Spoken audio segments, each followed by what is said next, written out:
Hi, Lucy. Today I wanted to discuss the essential skills every project manager needs. That sounds great, John. What do you think is the most important skill? In my opinion, communication is the top skill. Without it, projects fall apart. Absolutely. Clear communication ensures that everyone is on the same page. It also helps in managing stakeholder expectations and delivering updates efficiently. I agree. What's the next essential skill after communication, John? I'd say time management. A project manager needs to organize tasks within set deadlines.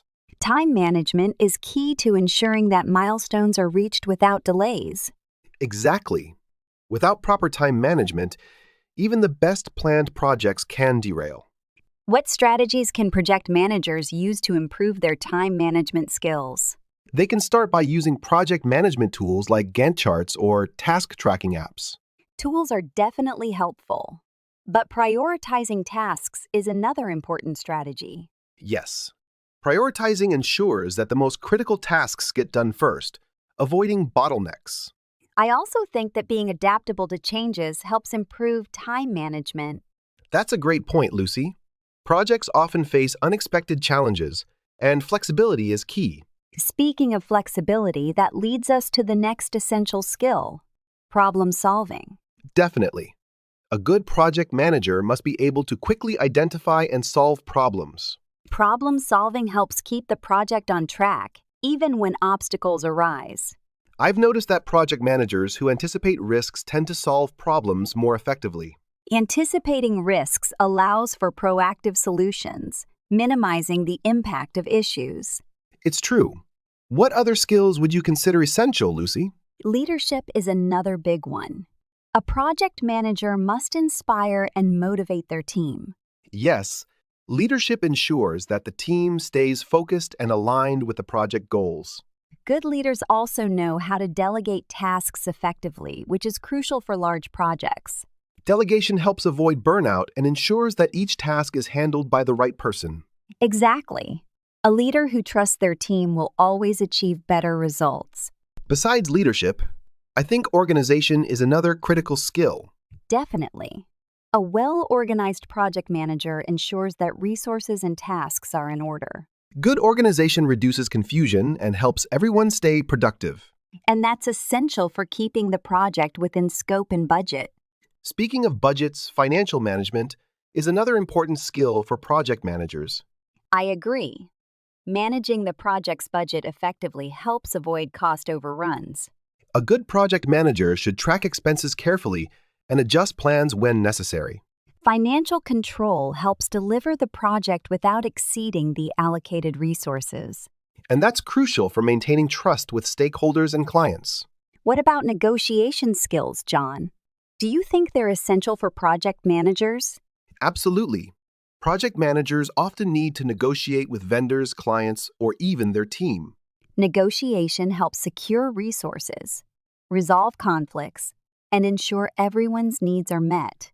Yes, and a win-win negotiation can strengthen relationships in the long run. I've seen how good negotiators can turn tough situations into positive outcomes. That's right. What's your take on decision-making skills, Lucy? Decision-making is vital. A project manager must make informed choices quickly and confidently. Timely decisions keep the project moving forward, avoiding unnecessary delays. And good decision-makers weigh the pros and cons before acting, minimizing risks. I think balancing risk and reward is one of the toughest aspects of decision-making. Yes, but it's necessary to make progress. Stagnation can hurt the entire project. Agreed? Another essential skill is conflict resolution, especially when working with diverse teams. Conflict resolution ensures that issues within the team are handled professionally and don't escalate. It's also crucial for maintaining a positive team atmosphere and collaboration. A strong project manager knows how to mediate disputes and find common ground. Absolutely. And building trust within the team helps avoid many conflicts in the first place. Trust is the foundation of any successful project team. Without it, collaboration suffers. That's why emotional intelligence is another key skill for project managers. Emotional intelligence helps project managers understand their team's needs and motivations. It also helps them manage stress, both their own and their team's. And that creates a more productive and harmonious work environment. Agreed. What do you think about technical knowledge? Is it essential for project managers? It depends on the project, but a basic understanding of technical aspects is always helpful. Even if they're not experts, project managers need to understand the work their team is doing. That way, they can communicate better with technical experts and make informed decisions. It also helps them anticipate technical challenges and avoid costly delays. I've seen projects stall because the manager didn't understand the technical details. Exactly. But even with technical skills, they should never forget the human aspect of managing. True. Balancing both technical and interpersonal skills is the key to project success. One final skill I'd add is adaptability. Projects rarely go exactly as planned. Being adaptable allows project managers to pivot when needed and keep the project on track. Flexibility helps them respond to changes in scope, deadlines, or team dynamics. And it shows resilience, which is important for leading a team through challenging times. In the end, a successful project manager combines all these skills to deliver results. Yes, it's a balancing act, but with practice, any project manager can develop these essential skills. I think we've covered the most important skills. Thanks for the great discussion. Thank you, John. It's always insightful to talk about how we can improve as project managers. Now, let's take a look at the meanings of some words mentioned in the conversation. Stakeholders, people or groups who have an interest or involvement in a project. We need to get feedback from all stakeholders before making a final decision. Milestones, significant stages or events in the progress of a project. Completing the initial design was a major milestone in our project. Bottlenecks, obstacles that slow down the progress of a project or process. The delay in approvals is causing bottlenecks in our production process. Derail, to cause something to go off track or fail. Unexpected technical issues derailed the project schedule. Proactive, taking action in advance to prevent problems or make improvements. Being proactive can help us avoid costly delays later in the project. Scope, the range or extent of the work involved in a project. We need to define the project scope clearly to avoid misunderstandings. Cost overruns, when a project exceeds its budget. We experienced cost overruns because the materials were more expensive than expected. Mediating, helping to resolve a dispute or conflict between parties. The manager was skilled at mediating conflicts between team members. Emotional intelligence, the ability to recognize and manage your own emotions and the emotions of others. Leaders with high emotional intelligence tend to have better relationships with their teams. Pivot, to make a significant change in strategy or direction. When the market changed, we had to pivot our business model to stay competitive.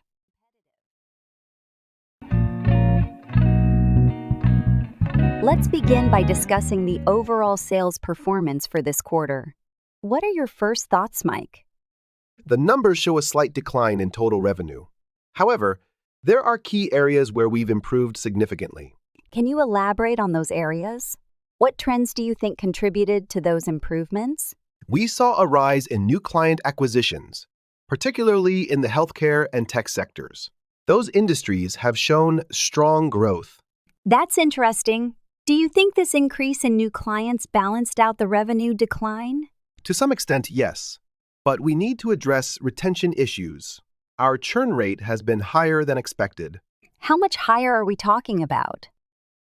Do we have a specific percentage of clients lost? We experienced a 12% churn this quarter, up from 8% last quarter. It's a concerning trend we must address.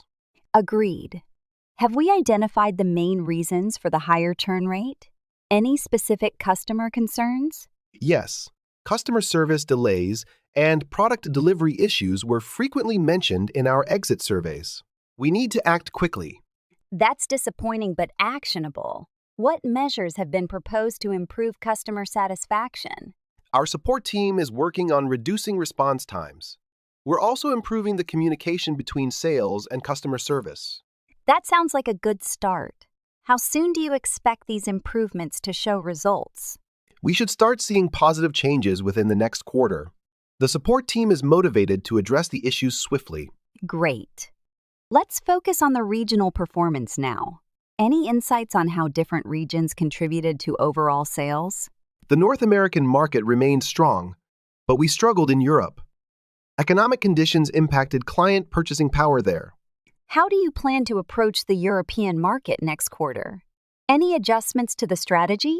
We're focusing on more localized marketing efforts and offering more flexible pricing plans to cater to varying budgets. That's a smart move. Do you expect other regions to follow a similar trend? Or was Europe an isolated case? Asia Pacific is still growing steadily, and Latin America showed some early signs of improvement, though we need to monitor closely. So, we have growth opportunities in several regions. How are we aligning our sales strategies to capture these markets? We're investing in local sales teams and refining our messaging to address regional specific needs. Customization is key. What role do digital sales channels play in these regional strategies? Are they being utilized to their full potential? Digital channels have been crucial, especially in Asia Pacific. We've enhanced our online presence and streamlined our e-commerce process. That's encouraging. How do you think our competitors are performing? Are they facing similar challenges? From what I've observed, competitors are also struggling with retention, but seem to be investing heavily in customer experience. Do we have any plans to match or exceed those efforts in improving the customer experience? Absolutely. We are increasing our focus on personalized customer interactions and enhancing post-sales support to keep clients engaged. Excellent. Let's move on to product performance. Are any products outperforming or underperforming compared to expectations? Our flagship product continues to lead in sales, but some newer offerings haven't gained the traction we expected. What do you think is holding back those new products? Is it a marketing issue or perhaps a feature gap? I believe it's a combination of both. We need to communicate their value more clearly and possibly add missing features. How quickly can we address these concerns? Do you think we'll see changes in the next quarter? The marketing team is already revising the campaigns, and product development is working on updates. We expect noticeable results soon. Good. Now, in terms of team performance, how do you feel about the overall sales team's efforts this quarter? The team has been proactive, but they face challenges with the product rollout and customer feedback. They're working hard to adapt. That's understandable. Are there any specific areas where the team needs additional support or resources? They could benefit from more in-depth product training, especially on the newer offerings. It would help in client discussions. I agree. Training is crucial. Do we have any ongoing programs in place to ensure they're up to speed? Yes, we've rolled out a series of workshops. We're also providing one-on-one sessions for personalized guidance on tricky products. Excellent initiative. Finally, what are your top 3 priorities for improving sales performance next quarter? First, improving customer retention. Second, addressing product feedback. Third, expanding our presence in high-growth regions. Those are strong priorities. What support do you need from leadership to ensure these goals are met? We'll need continued investment in customer service and product development, as well as strategic alignment with marketing. Understood. I'll communicate that to leadership. Anything else you want to highlight before we wrap up? Just that I'm confident we can turn things around. The team is focused, and we've identified the key areas to improve. That's great to hear, Mike. I'm looking forward to seeing these changes take effect next quarter. Thanks for your insights. Thank you, Emma. Let's keep pushing forward and improving. Now, let's take a look at the meanings of some words mentioned in the conversation. Churn. The rate at which customers stop doing business with a company. The company is working to reduce churn by improving customer service. Acquisitions. The act of obtaining or buying something, often referring to gaining new customers or companies. Our team celebrated the acquisitions of several new clients this quarter. Traction, progress, or momentum gained, often used in business to indicate growth. The startup is finally gaining traction in the market. Retention. The ability to keep customers over time. Customer retention has become a key focus for improving long-term profitability. Customized. Made or adapted for a specific individual or purpose. The company offers customized solutions to meet different client needs. Revenue. Income that a company earns from its normal business operations. The company's revenue grew by 10% last year. Flagship. The most important product, service, or location for a company. The flagship product continues to be our best seller. Outperforming. Performing better than others or better than expected. The sales team is outperforming last quarter's targets. Streamlined. Made more efficient or simplified. The new software has streamlined our workflow, reducing the time needed for each task. Rollout. The launch or introduction of a new product or service. The company is preparing for the rollout of its latest mobile app.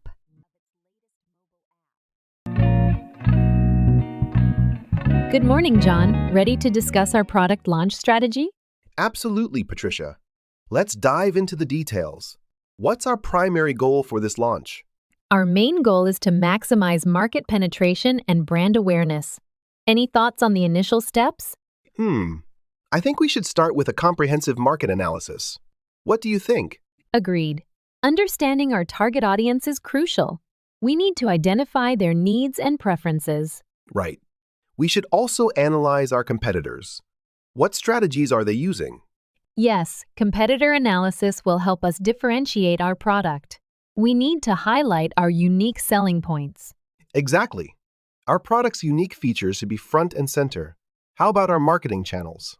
We should use a mix of digital and traditional channels, social media, email marketing, and maybe some print ads.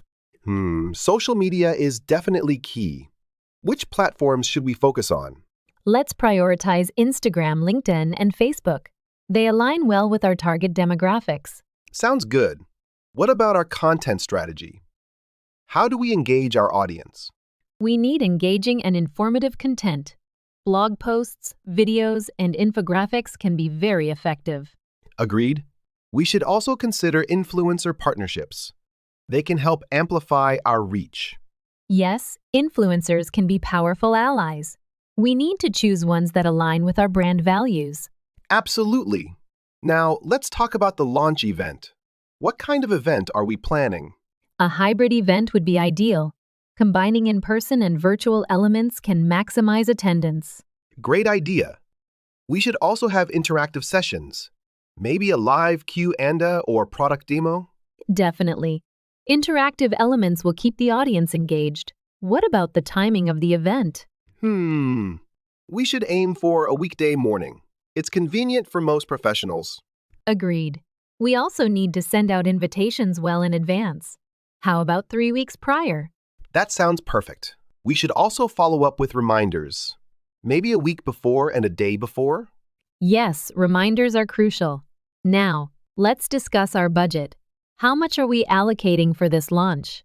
We need a detailed budget breakdown. Marketing, event costs, and contingencies should all be covered. Agreed. We should also set aside funds for unexpected expenses. Any specific budget figures in mind? Let's allocate 40% to marketing, 30% to the event, and 30% for contingencies. That seems reasonable. We should also track our spending closely to stay within budget. Absolutely. Regular budget reviews will help us manage our finances effectively. Now let's talk about our team. Who will be responsible for what? We need a clear division of responsibilities. Marketing, event planning, and logistics should each have dedicated leads. Agreed. We should also have regular check-ins to ensure everyone is on track. Yes, communication is key.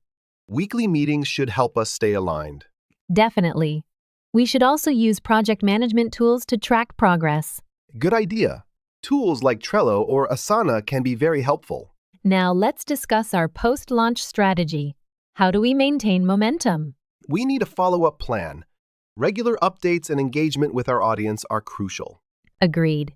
We should also gather feedback to improve future launches. Yes, feedback is invaluable. We should send out surveys after the event. Definitely. Analyzing feedback will help us refine our strategies. Absolutely. We should also monitor our sales and engagement metrics closely. Yes, data analysis will help us understand our performance. Any specific metrics we should focus on? Let's track sales, website traffic, and social media engagement. Agreed. These metrics will give us a clear picture of our success. Now, let's talk about potential challenges. What obstacles might we face? We need to be prepared for technical issues during the event. A backup plan is essential. Absolutely. We should also have a crisis management plan in place. Yes, being proactive is key. We should also prepare for any negative feedback. Agreed. Handling criticism gracefully is important. We should have a response plan ready. Definitely. Now, let's finalize our timeline. What are the key milestones? We need to set deadlines for each phase: market analysis, content creation, and event planning. Agreed. We should also have regular progress reviews to stay on track. Yes. Regular reviews will help us identify any issues early. Absolutely. Now, let's summarize our plan. What are the main points? We start with market analysis, followed by content creation and marketing. Then, we plan the event and execute. Agreed. Post-launch, we focus on follow-up and feedback. Regular reviews and adjustments are crucial. Exactly. With a clear plan and good communication, we can ensure a successful launch. Absolutely. Let's make this launch a success. Thanks for the productive discussion, John. Thank you, Patricia. Let's get to work and make this launch a success. Now, let's take a look at the meanings of some words mentioned in the conversation. Penetration, the extent to which a product is recognized and bought by customers in a particular market. The company's market penetration increased significantly after the new advertising campaign. Comprehensive, complete and including everything that is necessary. We need a comprehensive plan to address all potential issues. Demographics, statistical data relating to the population and particular groups within it. Understanding the demographics of our audience will help tailor our marketing strategy. Amplify, to increase the strength or amount of something. Partnering with influencers can amplify our brand's reach. Contingencies, future events or circumstances that are possible but cannot be predicted with certainty. We need to allocate funds for contingencies to cover unexpected costs. Proactive, taking action by causing change and not only reacting to change when it happens. Being proactive in addressing potential issues can prevent bigger problems later. Execution, the carrying out or putting into effect of a plan, order, or course of action. The execution of our strategy will determine the success of the product launch. Engagement, the act of being involved with something. High engagement on social media indicates that our audience is interested in our content. Allocate, to distribute resources or duties for a particular purpose. We need to allocate our budget wisely to cover all necessary expenses. Alignment, arrangement in a straight line or in correct relative positions, agreement or cooperation among persons or groups. Ensuring alignment among team members is crucial for the project's success.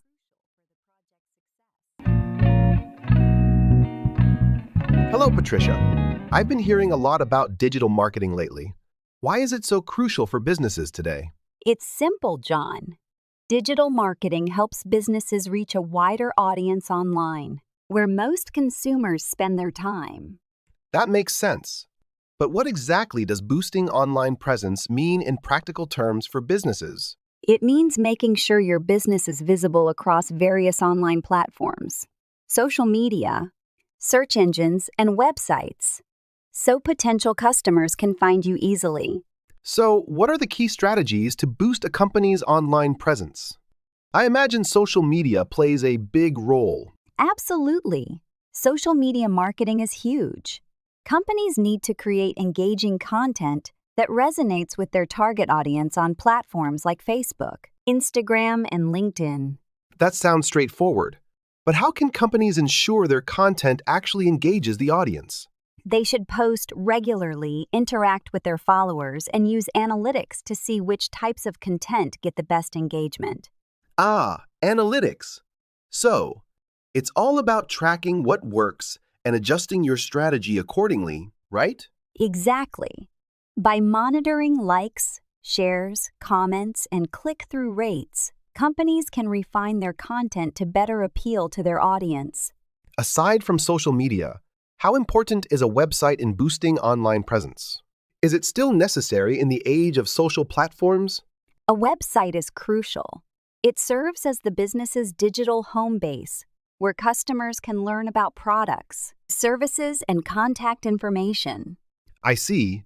So, what makes a website effective in terms of digital marketing? A good website is user-friendly, mobile responsive, and optimized for search engines. It should load quickly and offer valuable information to visitors. You mentioned optimized for search engines. That sounds like SEO, right? Can you explain how SEO helps boost online presence? Yes, SEO search engine optimization helps your website rank higher on Google and other search engines. It drives more organic traffic to your site.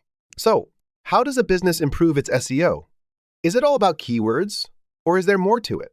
Keywords are important, but SEO also involves improving page speed, creating high-quality content, using backlinks, and optimizing for mobile devices. Got it.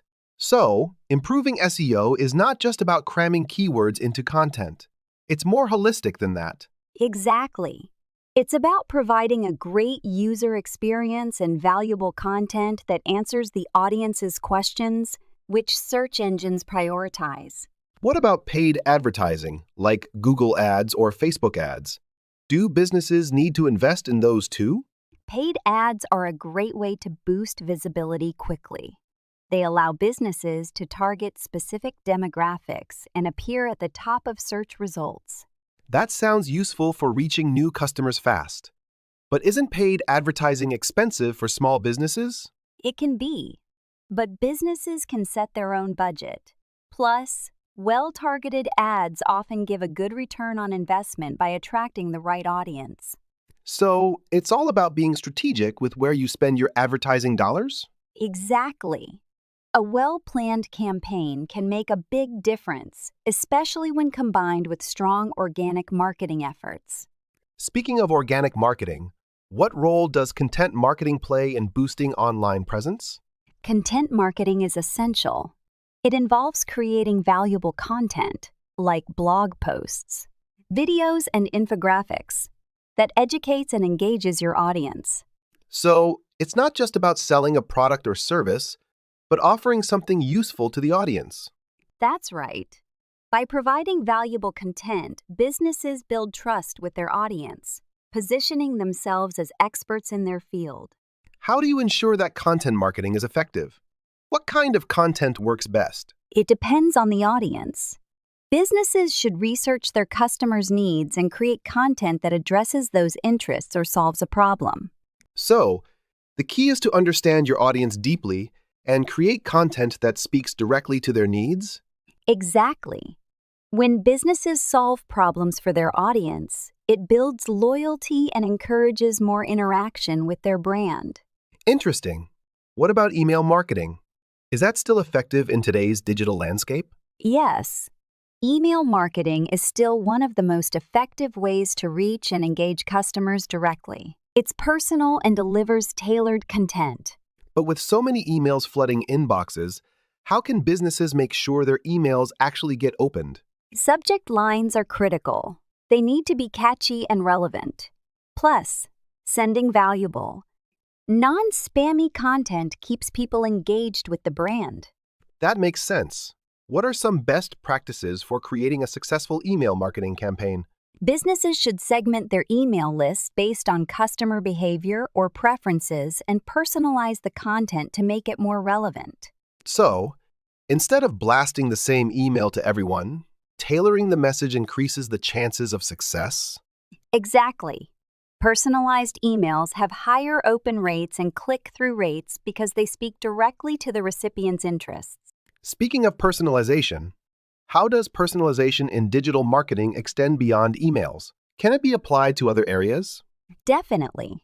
Personalization can be applied to website experiences, social media interactions, and even ads by showing users content relevant to their past behavior. I see.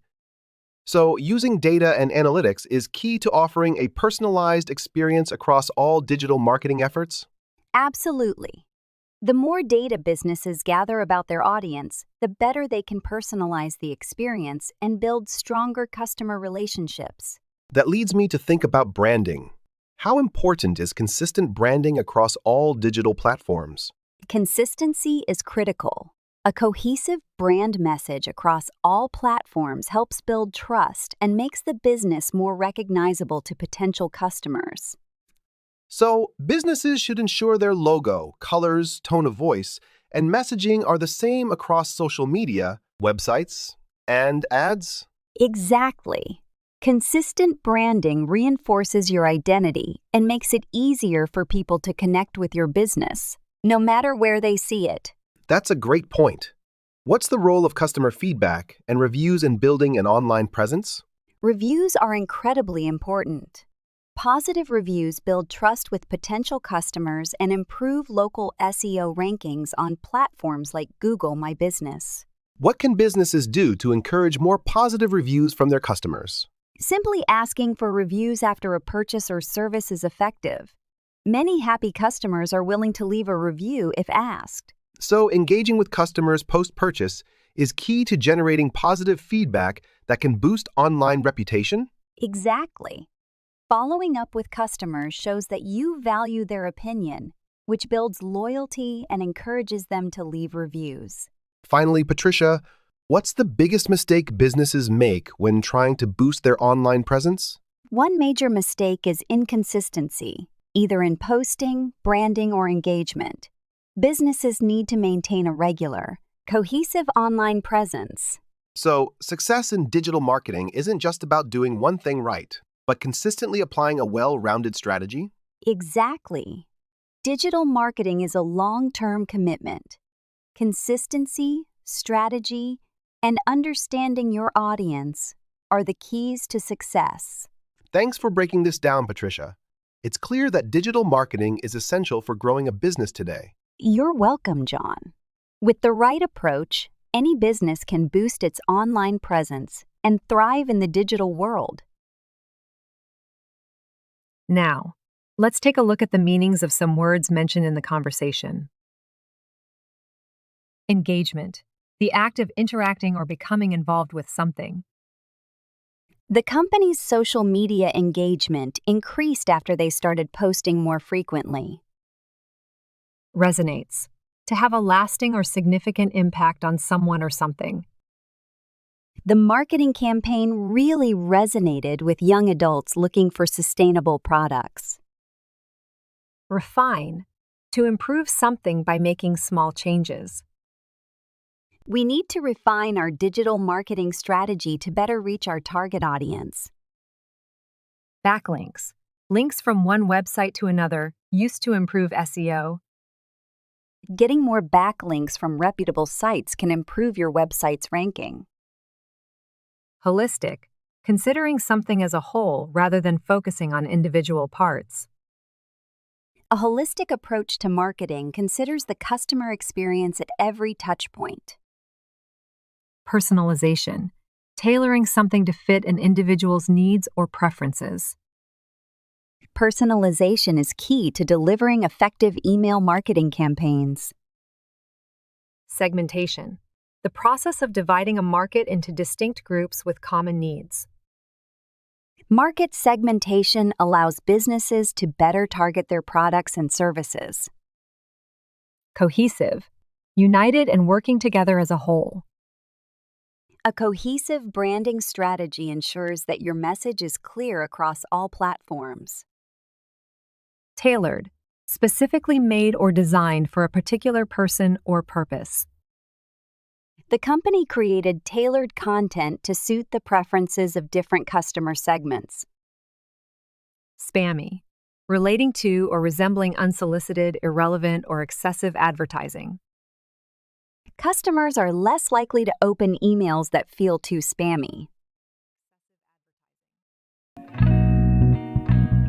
John, thanks for making time to go over client negotiation strategies with me. I'm excited to dive in. Of course, Lucy. Effective negotiation is crucial for building long-term relationships with clients. Where do you think we should start? I'd say preparation. Before even speaking with a client, we should know their background and company goals. What do you think? Absolutely. Researching their history, understanding their industry, and even recent projects can help us anticipate their needs better. Right. This way, we show clients we've done our homework, which builds trust. Do you think having a clear agenda helps? Definitely. A well-structured agenda shows respect for their time and keeps the conversation focused on key issues. Good point. Staying on track helps, especially in time-sensitive situations. Do you usually prepare talking points for meetings? Yes, I prioritize them based on importance. That way, I know we're discussing what matters most to both sides. Makes sense. Moving on, I think understanding their goals up front prevents miscommunication. How do you usually discover their main objectives? I ask open-ended questions to get clients talking about what they really want. It shows we're interested in meeting their needs. Active listening is so important. It's easy to miss valuable insights if we're just focused on selling. Do you agree? Absolutely. Sometimes, just by listening, you get clues about potential challenges or areas where we could add value. Agreed. Now, setting boundaries is another key part. It's not always easy, but it's essential for clear expectations. Right. Setting boundaries from the start prevents misunderstandings later on. I always clarify deliverables and timelines early. Same here. I try to mention resource limits or other constraints at the beginning, so we're all on the same page. Exactly. It's all about managing expectations. What's your take on body language? I feel it can influence the negotiation tone. Body language can communicate so much. Open posture, nodding, and maintaining eye contact helps create a positive atmosphere. Do you agree? Absolutely. I try to mirror their posture in a subtle way. It can make them feel understood and at ease. Mirroring is powerful. And once we understand their goals, how do you usually frame the initial offer? I like to connect our solutions to their priorities. When they see we're focused on their needs, they're usually more receptive. That's a great approach. Clients respond better when they feel like the offer aligns with their goals. Do you use flexibility in terms or pricing? I do within reason. Flexibility shows we're cooperative, but it's essential to maintain our interests too. Absolutely. It's all about balance. And if a client pushes back, how do you handle it? I stay calm and suggest alternative options. It keeps the conversation productive and shows we're open to compromise without conceding too much. Alternatives can be powerful. They show willingness to adapt while keeping boundaries clear. Ever had this strategy pay off? Many times. Giving a few well-defined options often helps reach an agreement without either side feeling pressured. Makes sense. What about in cases where compromise is necessary? How do you ensure it's mutually beneficial? I focus on win-win solutions. When both sides see the value, they're more likely to leave satisfied and maintain a good relationship. Win-win is ideal. Clients value fairness and reciprocity. But how do you make sure we don't give away too much? I set limits on core values. Minor adjustments are fine, but not if they compromise our principles or profits. Smart. Protecting key terms is essential. Ending on a positive note can also make a big difference, don't you think? Absolutely. Summarizing the agreements and thanking them for their time reinforces the partnership and leaves a good impression. Summarizing ensures clarity too. I also follow up with an email outlining what we discussed. Do you find that helpful? Always. It's professional and ensures everyone's on the same page. Plus, it keeps communication lines open for the future. Agreed. Consistent communication builds long-term trust. Anything else you'd add to refine negotiation skills? Honestly, just experience. The more we negotiate, the more natural it becomes. Every client interaction teaches something new. Very true. Every negotiation brings its unique challenges and learning moments. Thanks for your insights. John, I feel more prepared. My pleasure, Lucy. Good luck with your next meeting.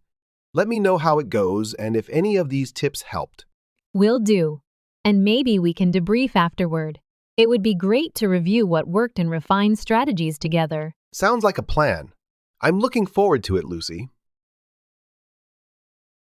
Now, let's take a look at the meanings of some words mentioned in the conversation. Crucial, extremely important or essential. Effective communication is crucial for the success of any project. Anticipate, to expect or predict something. We need to anticipate potential challenges in the negotiation process. Rapport, a harmonious relationship characterized by mutual understanding and respect. Building rapport with clients can lead to more successful negotiations. Open-ended, not having a fixed limit, allowing for a variety of responses. She asked open-ended questions to encourage the client to share more details. Insight, a deep understanding of a situation or problem. The report provided valuable insights into customer preferences. Boundaries, limits that define acceptable behavior or terms. Setting clear boundaries is essential in professional relationships.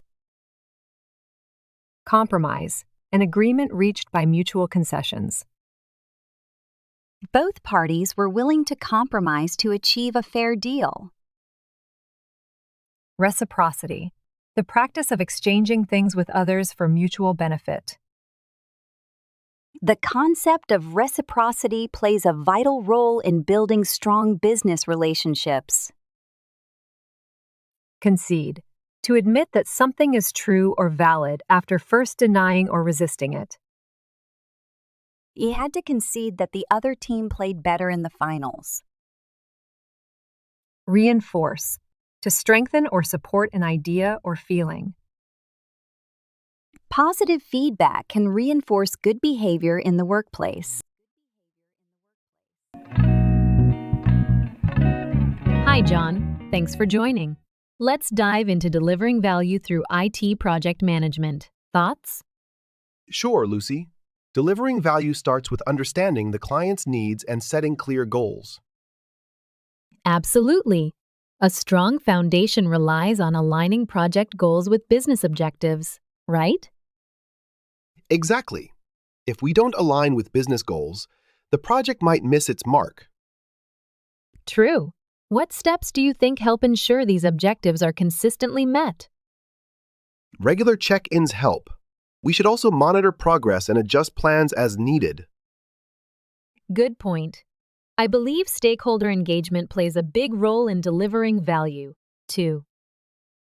Yes, especially early on. Engaging them helps in setting realistic expectations from the start. Right. And strong communication minimizes misunderstandings. What tools do you find effective? I rely on project management software like Jira and Trello to track tasks and milestones. Agreed. They streamline task assignments and updates, keeping everyone aligned. How about risk management? Crucial. Identifying risks early allows us to create mitigation strategies before issues arise. Exactly. Proactive risk management can save the project from costly delays or failures. True. And when teams know the risks, they can better prioritize essential tasks. Prioritizing tasks is key, especially in agile environments. Do you use agile methods frequently? Yes, I do. Agile allows quick adjustments, which adds value by responding to changing needs. Flexibility is essential. It's a great way to deliver incremental value to the client. Right. Clients appreciate seeing progress in stages rather than waiting for one final delivery. Absolutely. Incremental deliveries reassure clients and allow for timely feedback. How do you handle it? We have a feedback loop after each sprint. This way, the client's input guides our progress.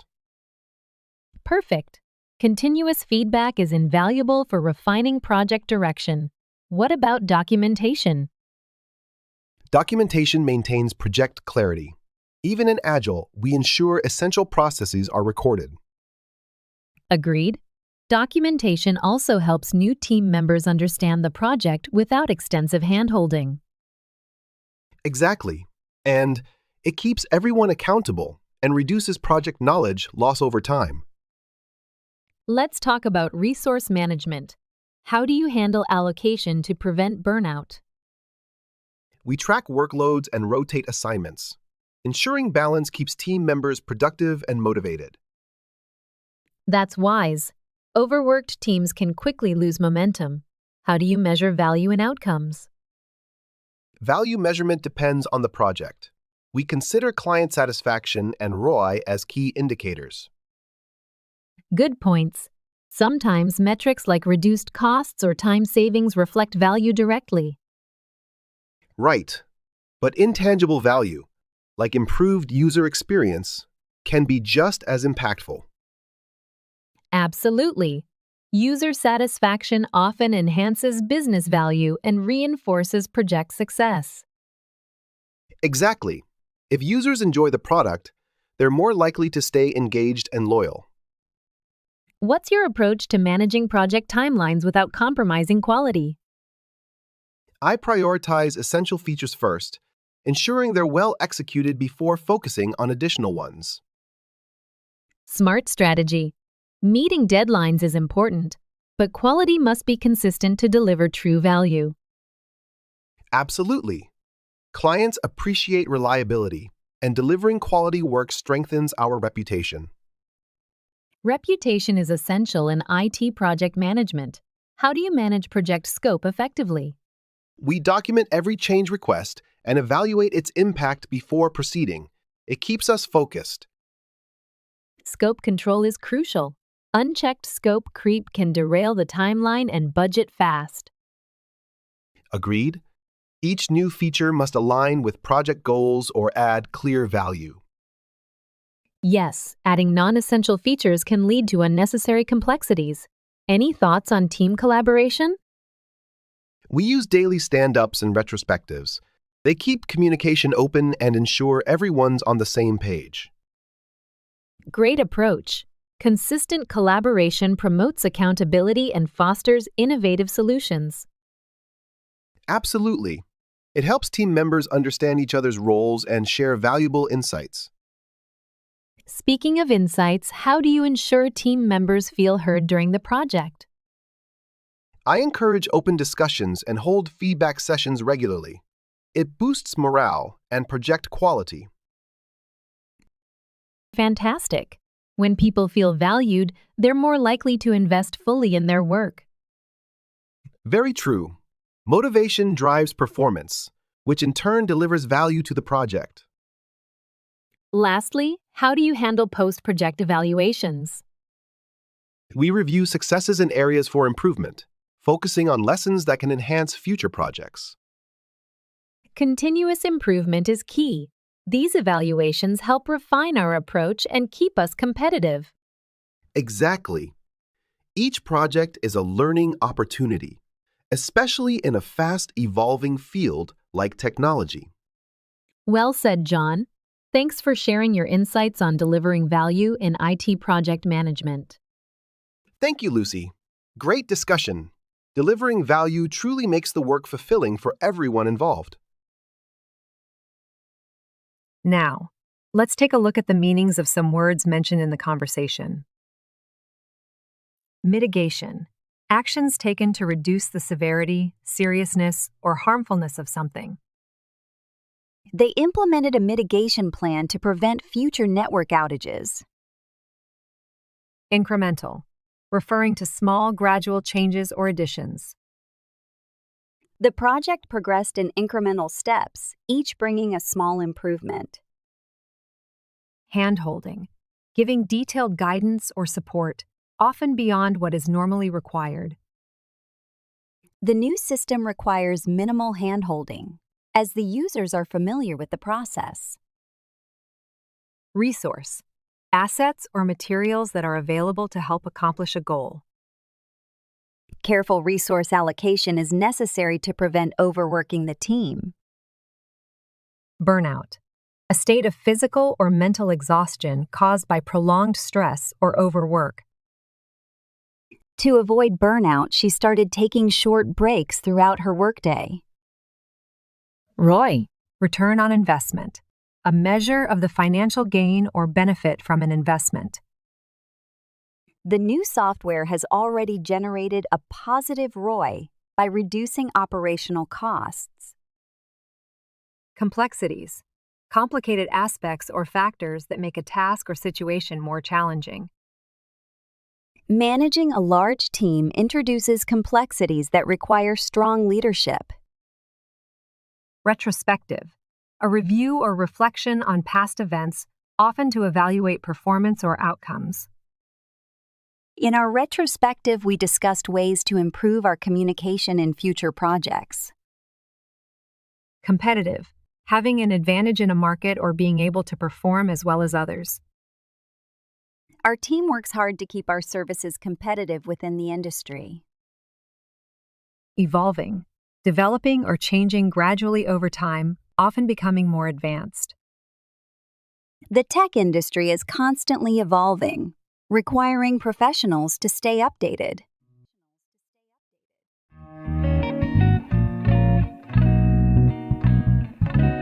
Today, let's go over the essentials of risk management for our new project.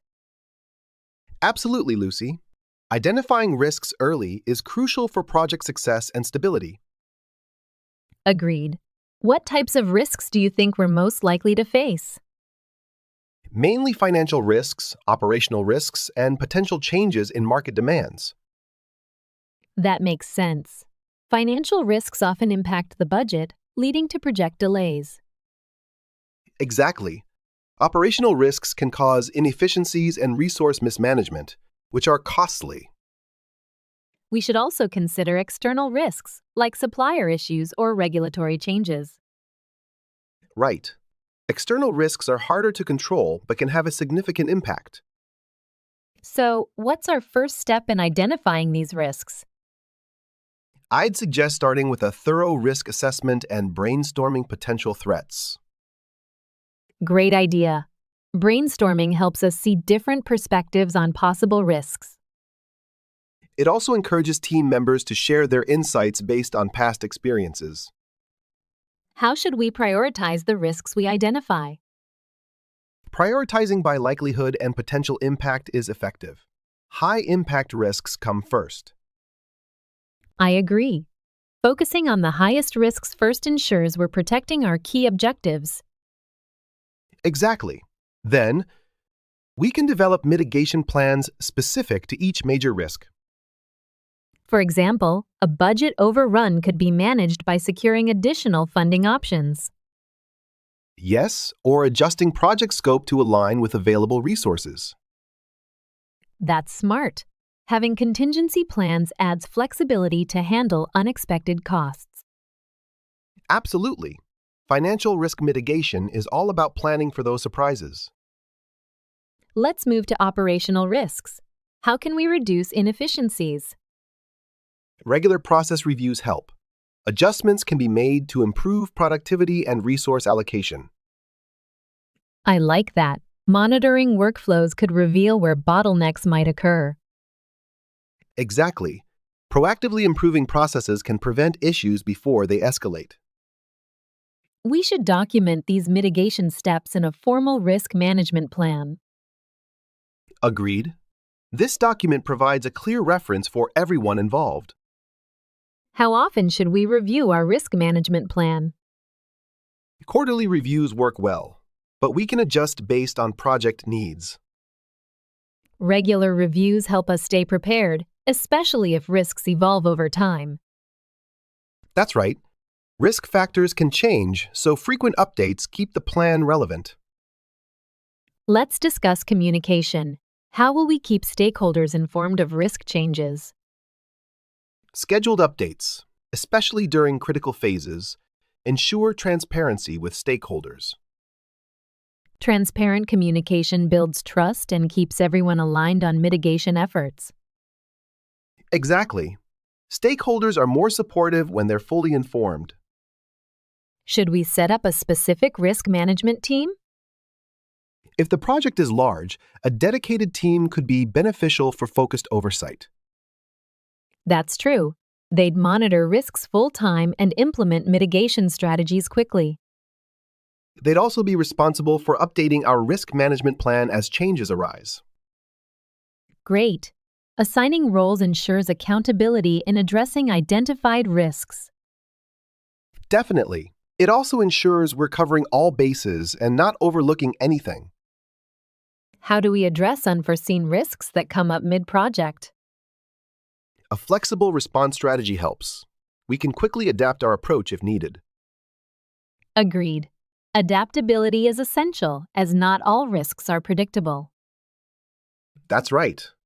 Our ability to respond quickly can make or break the project. Should we document how we handle unforeseen risks for future reference? Absolutely. Each response adds to our knowledge base, helping us with similar future risks. So, our main risk categories are financial, operational, and external risks. Correct. We'll use tailored strategies to mitigate, each based on its nature. And for financial risks, our focus will be budget control and contingency funding. Yes, plus keeping our spending aligned with available resources. For operational risks, improving workflow efficiency will be key. Exactly. This approach helps us prevent costly resource wastage. And we'll need flexibility to respond to regulatory or supplier issues for external risks. Yes, adaptability here is crucial, as these risks are often beyond our control. We'll implement a schedule for monitoring and a communication plan for stakeholders. Right. Consistent updates will keep everyone informed and help manage expectations. Let's also establish criteria for escalating significant risks. Good idea. Clear criteria will guide us on when to involve senior management. This plan covers all essentials for proactive risk management. Agreed, Lucy? With this approach, our project should be well protected. Let's finalize the plan and assign roles to ensure execution. Sounds good. Our structured approach will serve us well throughout the project. I'm confident this will keep us on track, regardless of any unexpected challenges. Absolutely, Lucy. Effective risk management makes all the difference. Now, let's take a look at the meanings of some words mentioned in the conversation. Mitigate, to reduce the severity or seriousness of something. They implemented measures to mitigate the risks associated with the project. Contingency, a future event or circumstance that is possible but cannot be predicted with certainty. We have a contingency plan in case we face unexpected challenges. Escalate, to increase in intensity or seriousness, especially an issue or concern.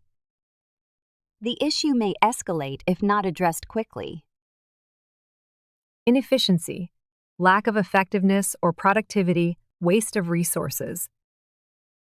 We need to address the inefficiency in our workflow. Oversight, supervision or control to ensure proper implementation or operation. Proper oversight is essential to prevent errors in complex projects. Scope, the extent or range of something, especially in a project or task. We need to define the scope of the project before starting. Unforeseen, not predicted or anticipated in advance, unexpected. Unforeseen circumstances delayed the project's completion. Likelihood, the probability or chance of something happening. There is a high likelihood of delays due to weather conditions. Proactive, taking action in advance to deal with expected difficulties. A proactive approach to problem solving prevents bigger issues. Accountability, responsibility for one's actions or decisions, often in a professional context. We value accountability among team members to maintain high standards.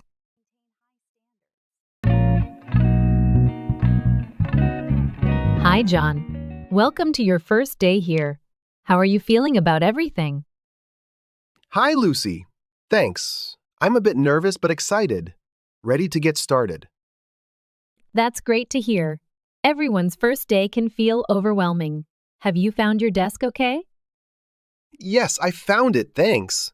The office layout is a bit confusing, though. I understand. It takes time. Any immediate questions I can help you with? I appreciate it. Maybe just a quick overview of what I'll be working on.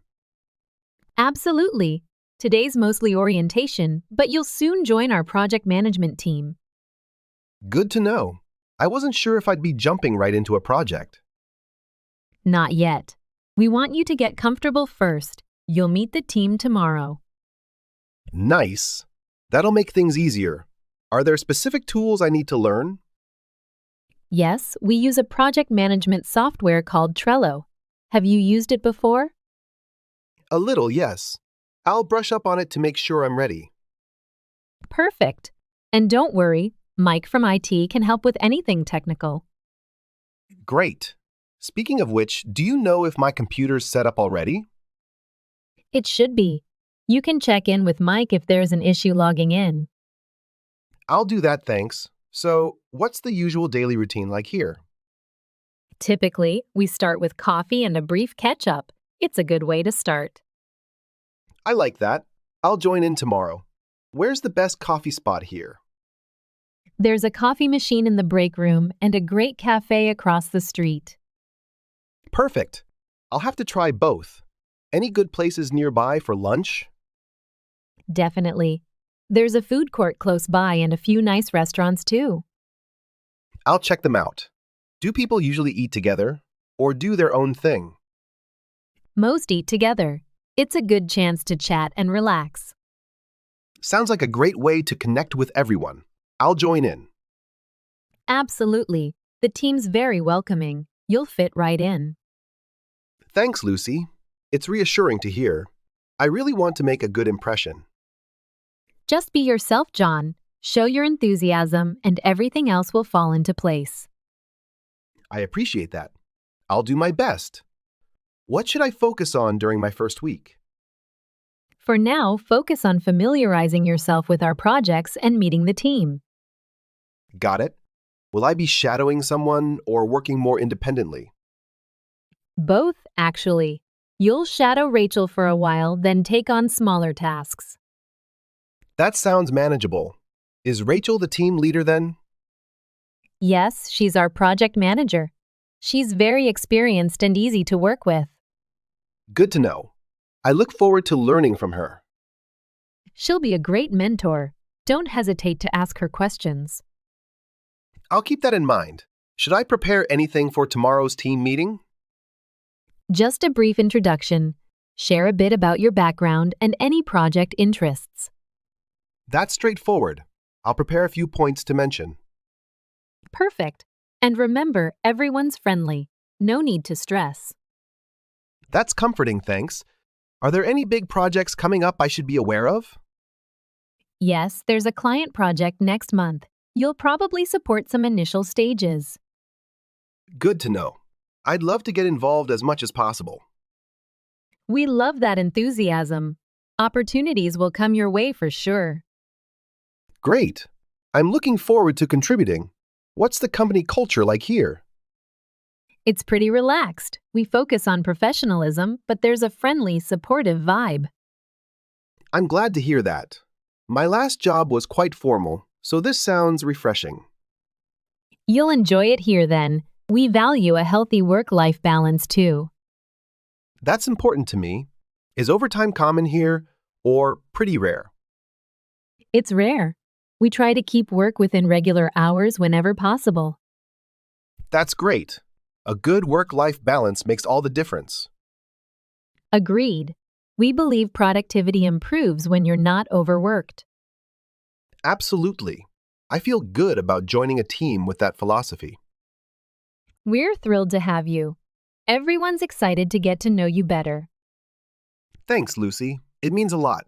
I feel welcomed already. Anytime. If you need anything, my desk is just across the hall. I'll definitely reach out if I have questions. Thanks for being so helpful. You're welcome, John. It's always nice helping new team members settle in. I'm sure I'll settle in quickly with all this support. You will. Just remember, it's okay to ask questions anytime. I'll keep that in mind. Thanks again for everything, Lucy. Anytime, John. Looking forward to seeing you in action.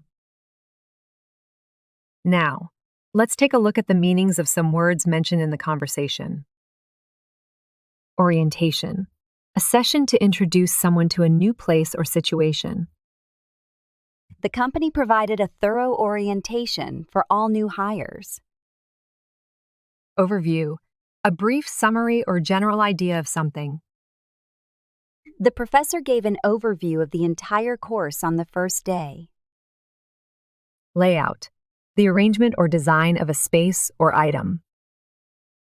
The layout of the store was confusing for new customers.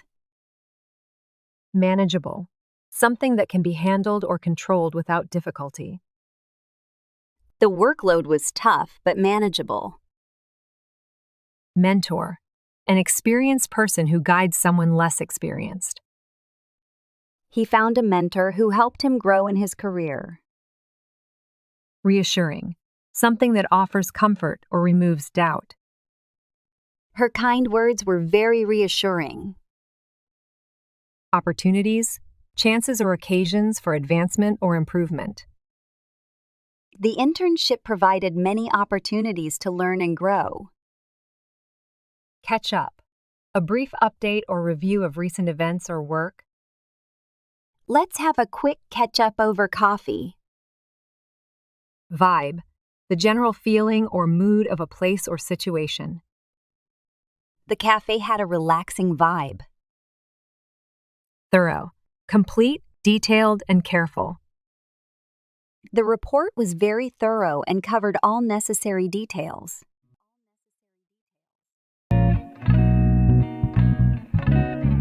Hey, Susan. Do you have a moment to discuss task prioritization? Of course, John. Are you struggling to organize your workload?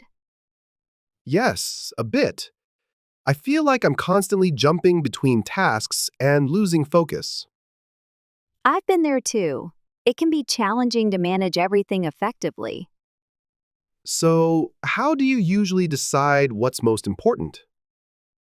I start by listing everything I need to do, big and small tasks. That makes sense. I usually jot down tasks too, but I still get overwhelmed. After listing them, I categorize them by urgency and importance. Urgency and importance? Can you explain how you separate them? Sure, urgent tasks need immediate action, while important tasks contribute to long-term goals. So, something due today is urgent, but planning next quarter's project is important? Exactly. But remember, some tasks can be both urgent and important. Right. So, how do you prioritize when a task is both? That's when I handle it first. I work on those tasks at the start of my day. Got it. And what about tasks that aren't urgent or important? Those usually go to the bottom of my list. Sometimes I delegate them if possible. Delegating. Good idea. I don't do that enough. I feel guilty passing work off. Trust me, Delegation is part of effective time management. It frees you up for priority tasks. Interesting. So you focus on high priority tasks and delegate the low priority ones? Exactly. And for low priority tasks I can't delegate, I tackle them later in the day. Do you use any specific tools for managing your tasks? Yes, I use a project management app. It helps me keep track of deadlines and progress. I've thought about using one too, but I'm not sure where to start. There are many options. I'd suggest trying a few to see what fits your style. All right. Do these apps really make a big difference in staying organized? They do, especially with deadlines and reminders. It reduces mental clutter. Makes sense. So you set deadlines within the app and it keeps you on track? Yes, plus it's easier to prioritize when I see all tasks in one place. That's helpful. I find it hard to see the bigger picture when my tasks are scattered. Exactly. An organized overview gives clarity, which helps with prioritizing. Do you also schedule time blocks for specific tasks? Yes, I find time blocking useful. It prevents me from spending too much time on one task. Interesting. How do you decide how much time to block for each task? I estimate based on the task's complexity. Some tasks need an hour, others might need 2. I like that approach. Sometimes, I spend too long on unimportant tasks. Time blocking helps prevent that. You're more aware of how long you spend on each task. I'll definitely try that. Anything else you recommend for better time management? Reviewing your priorities regularly. Tasks can shift in urgency, so it's good to adjust. True. My task list changes almost daily, and I often forget to reassess. A quick end-of-day review works wonders. It helps you prepare for the next day too. That sounds smart. I could spend a few minutes each evening reviewing priorities. It's a small habit but makes a big difference in feeling prepared. Thanks for sharing all these tips, Susan. I already feel more confident about managing my tasks. Glad to help, John. Time management is a skill that improves with practice. Absolutely. I'll start with the list, then prioritize, delegate, and block time. Perfect. Let me know how it goes. And don't hesitate to ask if you need more tips. Thanks again, Susan. I'll keep you posted. Now, let's take a look at the meanings of some words mentioned in the conversation. Effectively, in a way that produces the intended result. She manages her time effectively, so she rarely misses a deadline. Categorize, to sort or arrange items into groups based on similarities. The librarian will categorize the new books by genre. Urgency, the need for immediate attention or action. The project had a sense of urgency due to the approaching deadline. Delegation, the act of assigning tasks to others to divide workload. Effective managers understand the importance of delegation. Reminders, notifications or prompts to help remember something. I set reminders on my phone for important meetings. Scattered, spread out in various directions, often causing disorganization.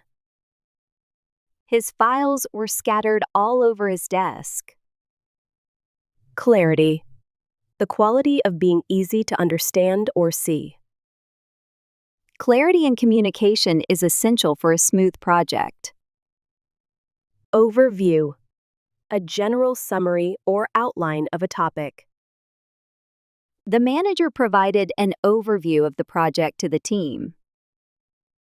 Complexity, the state of having many parts, often making something difficult to understand. The complexity of the task required careful planning. Reassess. To evaluate or consider again, often to adjust plans. He had to reassess his schedule after an unexpected meeting was added.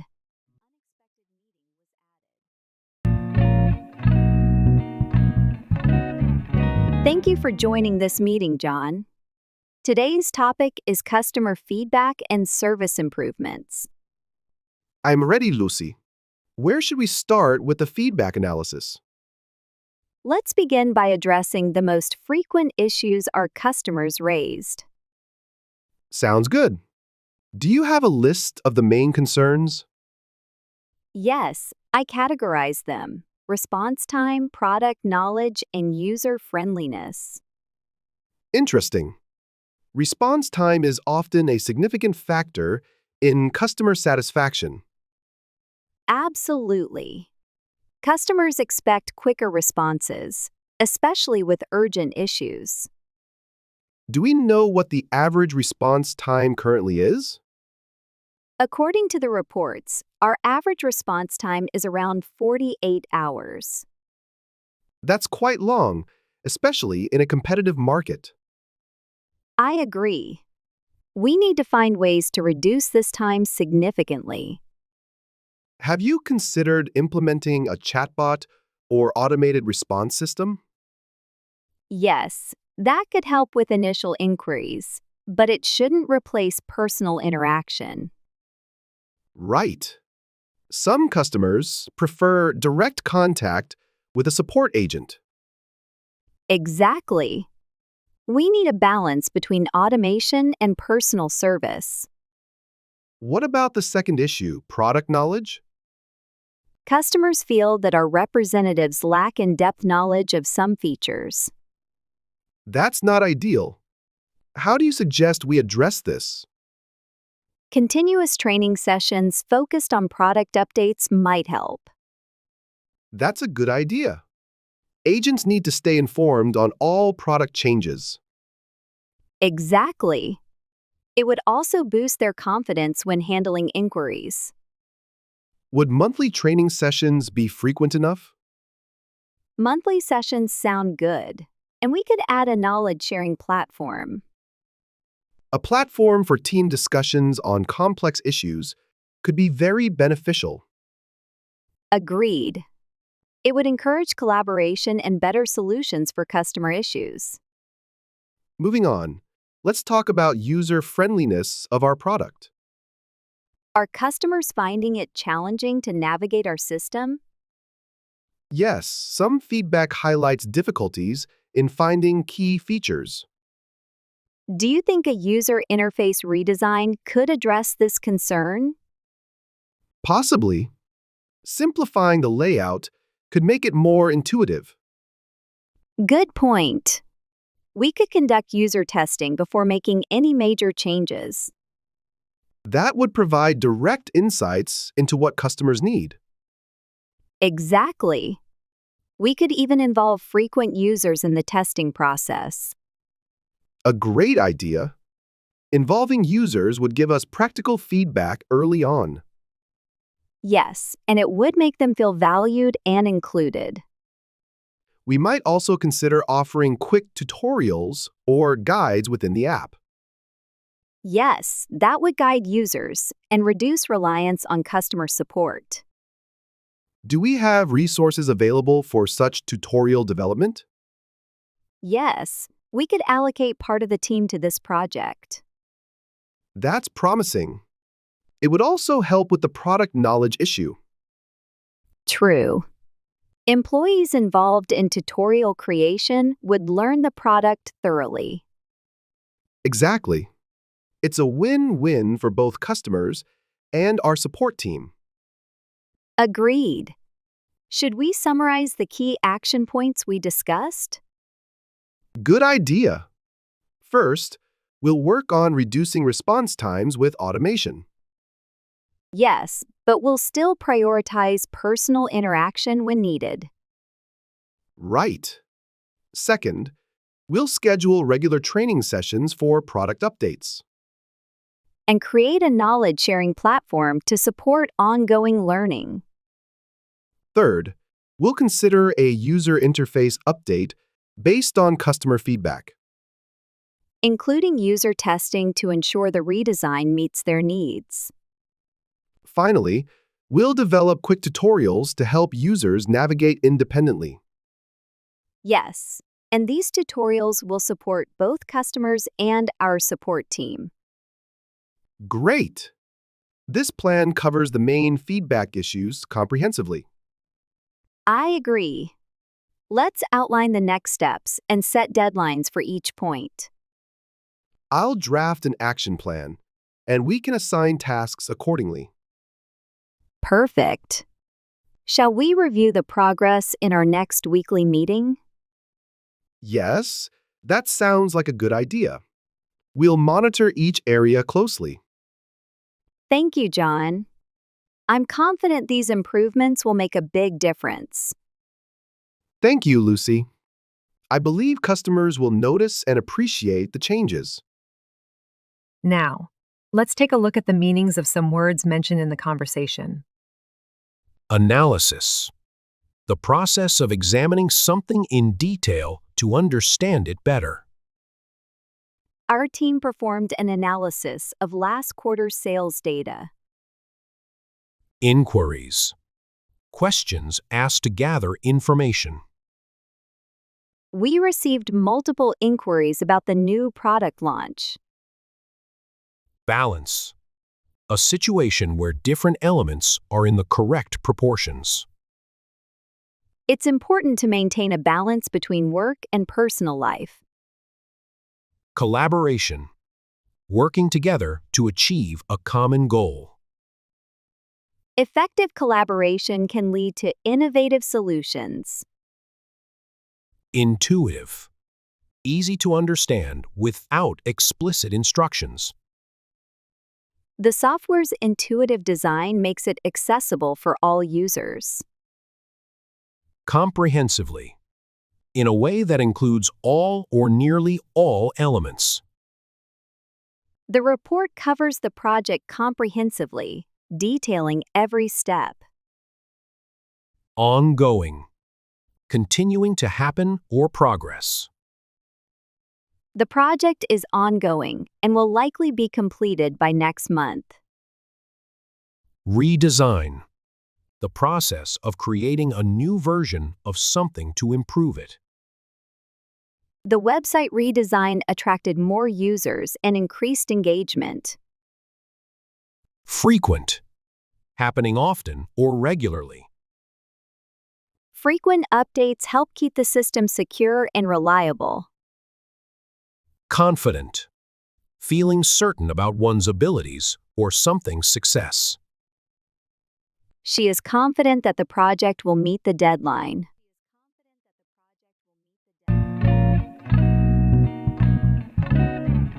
Hi, John. Today we're here to discuss team motivation and how it impacts productivity. Hi, Lucy.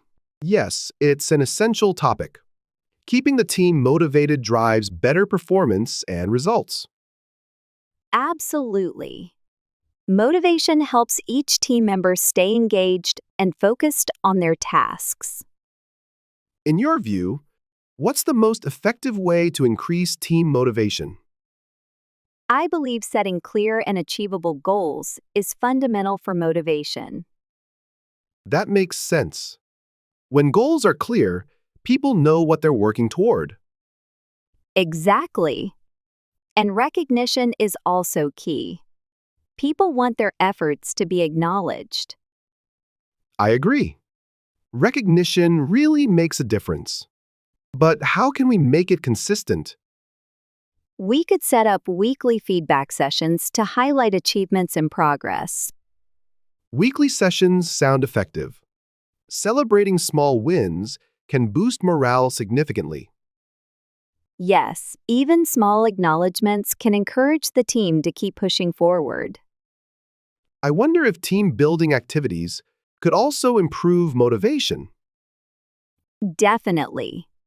When team members connect personally, they work together better. Good point. Building trust within the team leads to better collaboration. And we could organize short team building activities once a month, perhaps. That sounds manageable and effective. It wouldn't take much time either.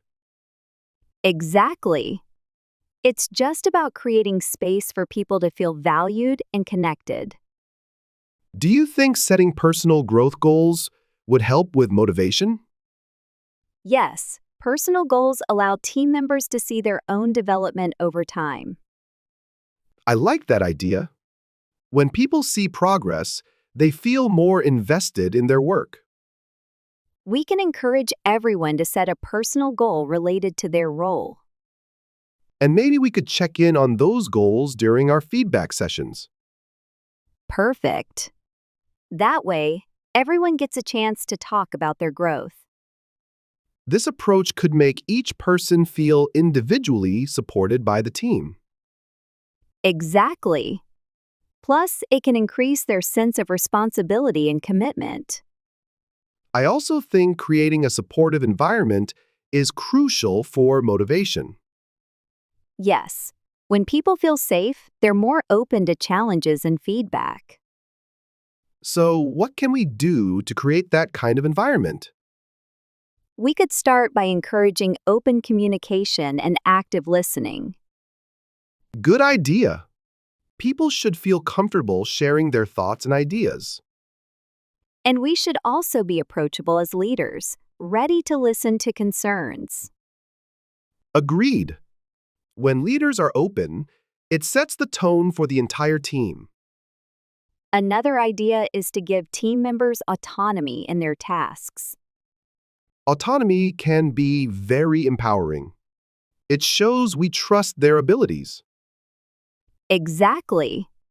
People are often more motivated when they can make decisions. How do we balance autonomy with accountability, though? By setting clear expectations and regularly checking in on progress. That makes sense.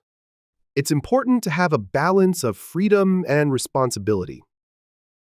Definitely. This way, people feel trusted yet understand their goals. Another thought, could we use rewards to boost motivation? Rewards can be motivating, but they should align with team values. Yes, the rewards should feel meaningful rather than just material. We could consider both recognition and small incentives for key achievements. Good point. It doesn't have to be big. Even small gestures matter. Agreed. A simple thank you note or public acknowledgement can go a long way. I think having a positive culture overall will drive long-term motivation. Absolutely. When people enjoy coming to work, productivity follows naturally. Should we set up a regular meeting to discuss motivation and team morale? That's a great idea. A monthly check-in to review our strategies would be useful. We could also get feedback from the team on what's working. Exactly. Getting input helps us adjust our approach based on real needs. This way, our motivation strategies stay relevant and effective. Agreed. Motivation is dynamic, so we need to stay responsive. So, to summarize, we'll start with clear goals, recognition, and regular feedback. Yes, and we'll incorporate team building, personal growth, and a supportive culture. Plus, we'll offer autonomy, meaningful rewards, and maintain open communication.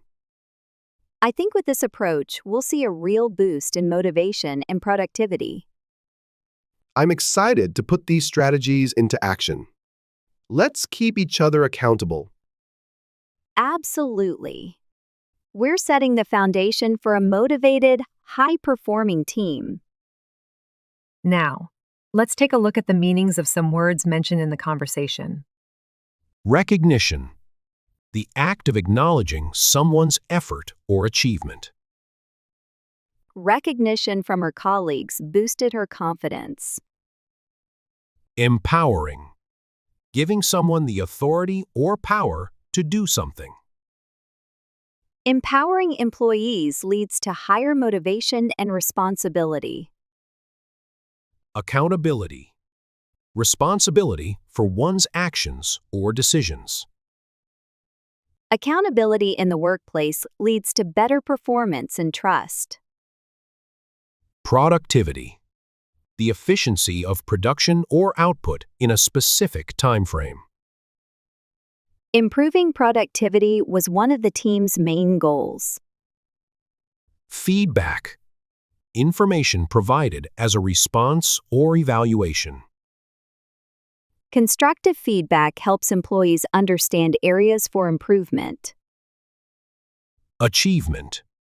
Something accomplished, often by skill, effort, or courage.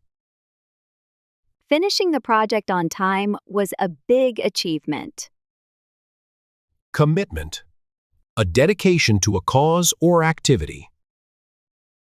Her commitment to the project made a huge difference in its success. Effective. Successful in producing a desired or intended result. The new strategy proved effective in increasing sales. Foundation. The basis or groundwork of something. Trust is the foundation of a strong team. Incentive. A thing that motivates or encourages someone to do something. Bonuses are a great incentive for achieving high sales.